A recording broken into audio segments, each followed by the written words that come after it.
Okay, so today we are diving into something that sounds like it's straight out of science fiction, brainwave technology. We're talking about the power to control the world around you with nothing more than your thoughts. And believe it or not, this isn't some far-off dream anymore. It's actually happening right now. All right, let me ask you something. Have you ever been deep in a video game, in the zone, and just wished you could think your character into action? You know, move them with the actual speed of your mind? Well, what if I told you that's not just a fantasy anymore? And look, this isn't some far-off glimpse into the future. This is happening right now. Researchers recently took on the super fast-paced action game Black Myth Wukong. And by using sensors that just sit on your head, we're not talking anything invasive here, they were able to trigger complex combat moves using only their brain activity. The sci-fi dream is officially here.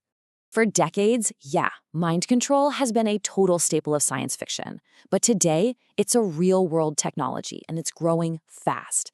It's already starting to change lives and completely push the boundaries of how we interact with our computers. So, what's the magic behind all of this? Well, the key that unlocks all this potential is a technology called a brain-computer interface, or BCI for short. This is the bridge, the thing that connects our brain directly to our digital devices, and it creates this seamless link between what we think and what happens. Okay, so how on earth does this actually work, right? How do you go from this, chaotic storm of electricity inside our skulls to a super precise command in a video game? Let's break down the science.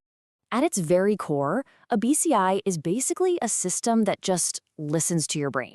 It's designed to pick up your neural signals, your brainwaves, and then translate them into commands for a computer, completely skipping the need for any physical movement.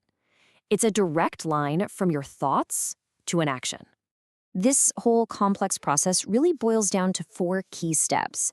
First up, sensors collect the tiny little electrical signals from your brain. Second, smart algorithms clean up that signal. They filter out all the biological static, like when you blink or clench your jaw. Third, machine learning steps in to decode your intent, what you actually want to do. And finally, that command gets sent to a device to make it happen. Now, related to this is a concept called neurofeedback. This is a technique where a device actually shows you your brain activity in real time, which helps you learn how to consciously control it. So if a BCI is about controlling a device, neurofeedback is all about controlling your own brain. The best way to think about it? It's literally a gym for your brain. And you know what's cool? This idea of a brain gym isn't just stuck in some high-tech lab anymore.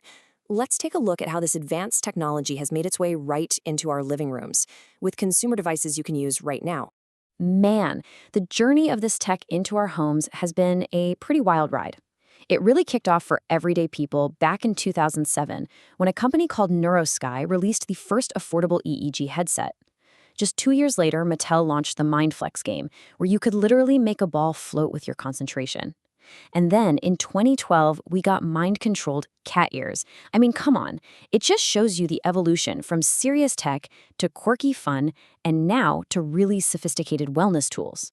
So you fast forward to today and wow, the market is just full of these practical, really cool devices. You've got things like Narbis smart glasses, which help you train your attention. There's the Muse S headband for getting better at meditation and improving sleep. And the Mendy device is awesome for beginners. Instead of just reading electrical signals, it actually measures blood flow in your prefrontal cortex to help you train your focus.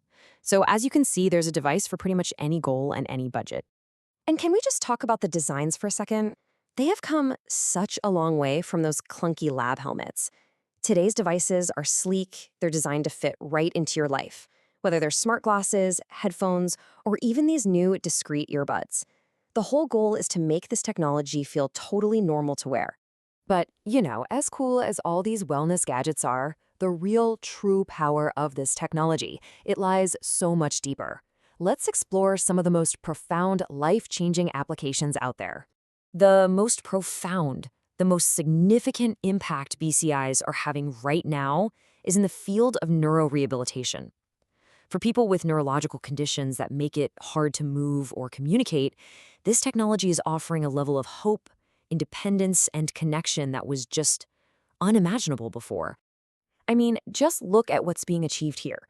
For patients with ALS, BCIs can power thought-to-text systems. For people with spinal cord injuries, this tech makes it possible to control a robotic arm. And for stroke survivors, BCIs can actually help retrain the brain. They tap into something called neuroplasticity, which is the brain's incredible ability to rewire itself to help get back lost motor function.